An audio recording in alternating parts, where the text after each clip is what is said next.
Dito kami. Ayan. Sa may dose. May dose.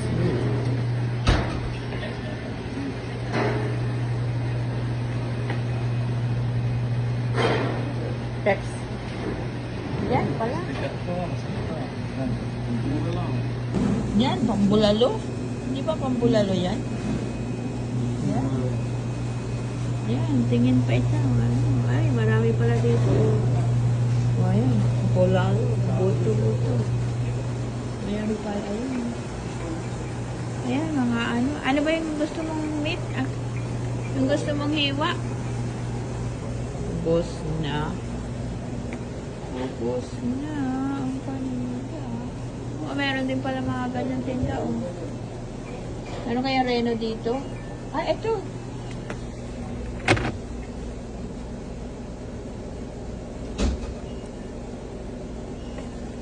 Is this come from the Philippines?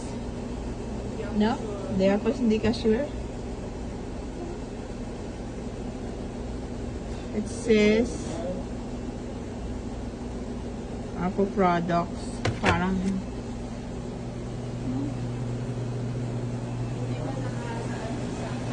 nakalagay ay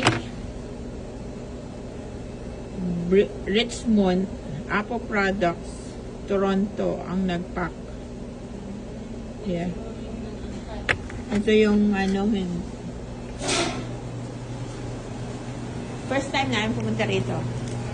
Kasi sabi nila, yung kaibigan namin, ano, dito raw sila bumibili. Uy, may ano,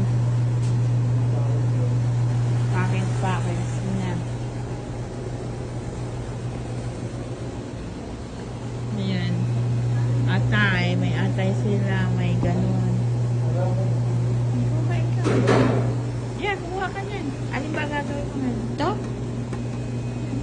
Huh? Kumuha ka yan. Oo. Ano ba ito? Beef tripe pala ito, na frozen.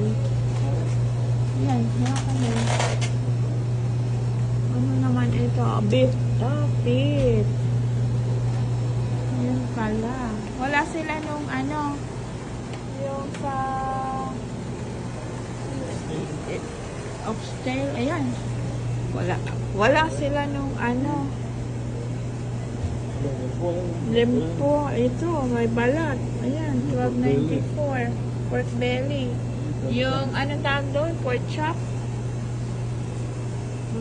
Wala, ubos na siguro ang paninda nila. Ito lang ba bibilin mo? Bili ka ng lempo. Pwede yan pang adobo. Ito. Paano ba ito? Yan. Ito. Yan, may balat ba sila? Ayan, may balat. Oh. Yan. Sarap na. Yan. Balat. Ano naman ito? Bata. Frozen na yung iba. Aba, may bituka sila. Ay, balat pala ng manok. Ano naman ito? Frozen yung kanina eh. Frozen.